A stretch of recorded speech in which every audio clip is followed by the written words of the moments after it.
സാക്ഷര കേരളം എവിടേക്ക്? ഇവിടെ നടക്കുന്നത് കാണുന്ന ജനങ്ങൾ പരശുരാമനെ പഴിക്കാത്തത് ഭാഗ്യം. എല്ലാറ്റിനും കാരണം പരശുരാമൻ തന്നെ. മഴുവെറിഞ്ഞ് കേരളം സമ്മാനിച്ചതിന് ഉത്തരവാദിത്വം മാറി മാറി വരുന്ന ഭരണകർത്താക്കൾക്കല്ല, നിർമ്മാതാവിനു തന്നെയാണ്. അതായത് സാക്ഷാൽ പരശുരാമനാണ് കുറ്റക്കാരൻ. സംസ്ഥാനം സാമ്പത്തിക പ്രതിസന്ധിയിലാണെങ്കിലും പ്രതിഭകളെ സ്മരിക്കേണ്ടത് വളരെ അത്യാവശ്യമാണ്.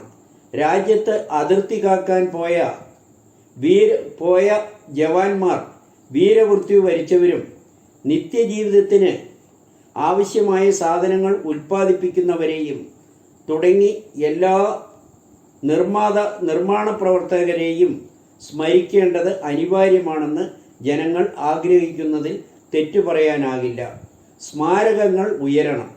ഇന്ത്യയിലെ സംസ്ഥാനങ്ങളിൽ കേരളം അസൂയാവഹമായ ഒരു സ്ഥാനം പിടിച്ചിരുന്ന കാലമുണ്ടായിരുന്നു. എല്ലാ തലങ്ങളിലും സാക്ഷരത കേരളം, മുഖ്യമന്ത്രി പറയുന്നത് പോലെ എല്ലാ തുറകളിലും കേരളം ഒന്നാം സ്ഥാനത്താണ്, പ്രത്യേകിച്ച് പോലീസ് സേന. ഇപ്പോൾ മറ്റു സംസ്ഥാനങ്ങളുടെ കുതിച്ചുചാട്ടം കാണുമ്പോൾ കേരളീയർ അഭിമാനം കൊണ്ട് മൂക്കത്ത് വിരൽ വയ്ക്കുകയാണെന്ന് ജനങ്ങൾ വിശ്വസിക്കുന്നു.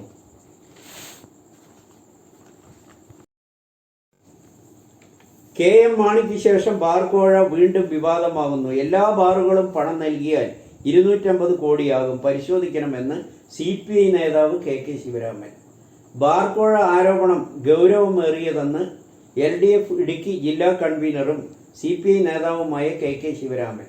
എല്ലാ ബാറുകാരും ചേർന്ന് പിരിവ് നടത്തിയാൽ 250 കോടി ഉണ്ടാക്കാൻ വലിയ സമയം ആവശ്യമില്ല.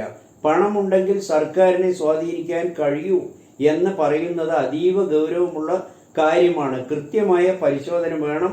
കള്ളക്കഥയാണോ എന്നും അന്വേഷിക്കണമെന്നും ശിവരാമൻ പറഞ്ഞു. ആസൂത്രിത ഗൂഢാലോചന നടന്നിട്ടുണ്ടോ എന്ന് സംശയിക്കുന്നു. സർക്കാരിനെ പ്രതിക്കൂട്ടിലാക്കാനുള്ള നീക്കമാകും. സർക്കാരിൻ്റെ പ്രതിച്ഛായയ്ക്ക് മങ്ങലേൽപ്പിക്കാൻ വേണ്ടിയാണ് ഇത്തരം ആരോപണങ്ങൾ ഉന്നയിക്കുന്നതെന്നും അദ്ദേഹം പറഞ്ഞു.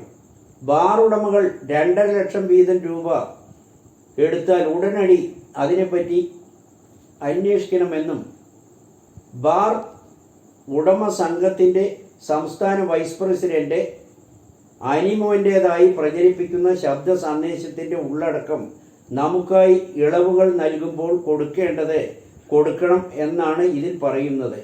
ഈ വിധത്തിൽ പണപ്പിരിവ് നടത്തിയാൽ 250 കോടി ലഭിക്കും. സംഭവം അതീവ ഗൗരവമുള്ളതാണെന്ന് ഇതിൻ്റെ പേരിൽ അനിമോൻ്റെ വെളിപ്പെടുത്തലുകളെ കുറിച്ചും അടിയന്തരമായി അന്വേഷണം വേണമെന്നും ശിവരാമൻ ആവശ്യപ്പെട്ടു. സംഭവത്തെപ്പറ്റി അന്വേഷിക്കാൻ എക്സൈസ് വകുപ്പ് മന്ത്രി MP രാജേഷ് DGPക്ക് കത്ത് നൽകി. KM മാണിക്കെതിരെ നോട്ടെണ്ണാനുള്ള യന്ത്രവും കോഴമാണിയെന്ന് വിളിച്ചതും നടത്തിയ ബഹളങ്ങളെല്ലാം ജനങ്ങൾ ഇപ്പോൾ ഓർക്കുകയാണ്. പിരിവ് കെട്ടിട നിർമ്മാണത്തിനാണ്. അനിമോൻ സസ്പെൻഷനിൽ. ബാർ കോഴ ആരോപണം തള്ളി ബാർ ഉടമകളുടെ സംഘടന. മദ്യനയത്തിന് ഇളവുകൾ നൽകാൻ സംസ്ഥാന സർക്കാരിന് കോഴ നൽകാൻ പിരിവ് നടത്തിയെന്ന ആരോപണം നിഷേധിച്ച ബാർ ഉടമകളുടെ സംഘടന 7 വർഷമായി ഞങ്ങൾ ഒരു പിരിവും നടത്തിയിട്ടില്ല. കെട്ടിട നിർമ്മാണത്തിന് വേണ്ടിയാണ് federation of Kerala hotels association president Sunil Kumar വ്യക്തമാക്കുന്നു. സംഘടനയിൽ 650 അംഗങ്ങൾ ഉണ്ടെങ്കിലും 450 അംഗങ്ങളിൽ നിന്നായി 4.5 കോടിയോളം രൂപ മാത്രമാണ് പിരിച്ചത്. ഓരോ ലക്ഷം വെച്ചാണ് പിരിച്ചത്. ബിൽഡിങ്ങിൻ്റെ കരാർ കാലാവധി തീരാൻ 6 ദിവസങ്ങൾ മാത്രമേയുള്ളൂ. സ്ഥലം ഉടമയ്ക്ക് പണം നൽകണം. രജിസ്ട്രേഷൻ ചെലവുകൾ വേറെയും ഉണ്ടാവും. അതിന് 60 ലക്ഷത്തോളമാവും. 2.5 ലക്ഷം വെച്ച് സംസ്ഥാന കമ്മിറ്റി 2.5 ലക്ഷം വായ്പയായി നൽകാൻ ആവശ്യപ്പെട്ടിരുന്നു എന്ന് തുടങ്ങി എല്ലാ കീറാമുട്ടി ന്യായങ്ങൾ നിരത്തി പ്രതിരോധിച്ചാലും സത്യം എപ്പോഴെങ്കിലും പുറത്തു വരും. പിരിവ് നടത്തിയത് സത്യമാണ്. സർക്കാർ അറിഞ്ഞു തന്നെയാണ് എല്ലാം നടന്നത്. ബിൽഡിംഗ് പിരിവെന്ന ന്യായങ്ങളൊന്നും ആരും വിശ്വസിക്കില്ല. KM മാണി കോഴ വിവാദവുമായി ഉമ്മൻചാണ്ടി ഭരണ അവസാനം ബാർ ഉടമ പ്രതിനിധികളുമായി LDF നടത്തിയ രഹസ്യ ധാരണയുടെ ഭാഗമാണ് ഈ പിരിവെന്നും പ്രതിപക്ഷ നേതാക്കൾ ആരോപിക്കുന്നു.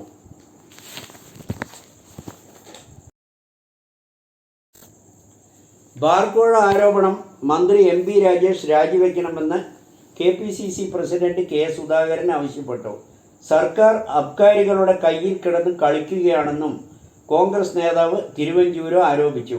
വിഷയം സബ്ജക്റ്റ് കമ്മിറ്റിയിൽ വന്നപ്പോൾ തന്നെ പ്രതിപക്ഷം എതിർത്തിരുന്നു. എന്നാൽ സർക്കാർ അതുപോലും മനഃപൂർവ്വം മറച്ചുവെക്കുന്നുവെന്ന് തിരുവഞ്ചൂർ പറഞ്ഞു. കഴിഞ്ഞ UDF സർക്കാരിൻ്റെ കാലത്ത് ബാർ ഉടമകളുടെ ക്രമക്കേടുകൾക്ക് പിഴ ഉണ്ടായിരുന്നോ? പിണറായി സർക്കാരാണ് പിഴ ചുമത്തിയത്. രണ്ടാം പിണറായി സർക്കാർ ഗണ്യമായി അത് വർദ്ധിപ്പിക്കുകയും ചെയ്തു. 5 ലക്ഷം ലൈസൻസ് ഫീസ് കൂട്ടിയതാണോ ബാർ ഉടമകൾക്ക് നൽകിയ ഇളവ്? മാധ്യമങ്ങളിൽ കഴിഞ്ഞ ഒരു മാസമായി വാർത്തകൾ വരുന്നു. അത് വിശ്വസിച്ചാണ് ഇറങ്ങി പുറപ്പെടുന്നതെങ്കിൽ കർശനമായ നടപടിയുണ്ടാകും. മദ്യനയവുമായി ബന്ധപ്പെട്ട് ഒരു ചർച്ചയും ഇതുവരെയും സർക്കാർ നടത്തിയിട്ടില്ലെന്നും എക്സൈസ് മന്ത്രി MP രാജേഷ് വ്യക്തമാക്കി. ബാർ ഉടമകളെ കണ്ണടിച്ച് ജനങ്ങൾ വിശ്വസിക്കില്ല. നിലനിൽപ്പിന് എന്ത് കളിയും അവർ കളിക്കും. അവരുടെ സംഘടനയും എന്തിനും തയ്യാറാവും. അവർക്ക് ഒരു പ്രശ്നവുമില്ലാതെ പണം ഉണ്ടാക്കണമെന്ന് മാത്രമാണ് അവരുടെ ആഗ്രഹം. അതിന് എന്ത് സഹായവും സർക്കാരിന് വേണ്ടി ചെയ്യാൻ ബാർ ഉടമകൾ തയ്യാറാവും. അതുതന്നെയാണ് ഇപ്പോൾ ചെയ്തു വരുന്നതും എന്നും എല്ലാവർക്കും അറിയാവുന്ന കാര്യം കൂടിയാണ്. പക്ഷേ എക്സൈസ് വകുപ്പിൻ്റെ ഇപ്പോഴത്തെ മന്ത്രി MP രാജേഷ് ഇതിൽ പങ്കുണ്ടാകുമെന്നുള്ള കാര്യം ആരും തന്നെ വിശ്വസിക്കുന്നില്ല എന്നും ജനങ്ങൾ പറയുന്നു.